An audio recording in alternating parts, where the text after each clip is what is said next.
মদিনার এক গরিব সাহাবী, নাম সালিম।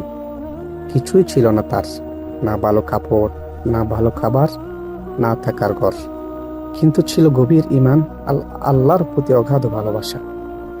একদিন মসজিদে রাসূলুল্লাহ সাল্লাল্লাহু আলাইহি ওয়াসাল্লাম সাহাবাদের বললেন, আজকে আল্লাহর রাস্তায় কিছু দান করবে।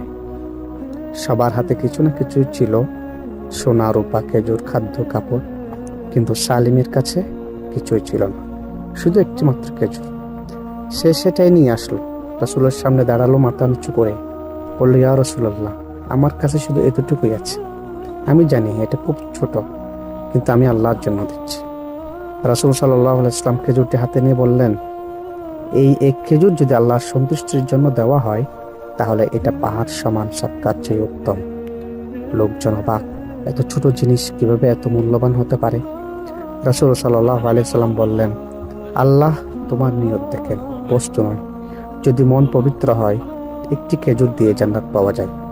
সালিম চোখে পানি দিয়ে বলল, তাহলে আমি জান্নাতের আশায় এক খেজুর দানা দান করলাম, এ আল্লাহ কবুল কর। সেই রাতে সেই শান্তিতে ঘুমিয়ে পড়ে, আর সকাল হলে দেখা গেল সালিম ইন্তিকাল করেছে। তার মুখে ছিল প্রশান্তির হাসি।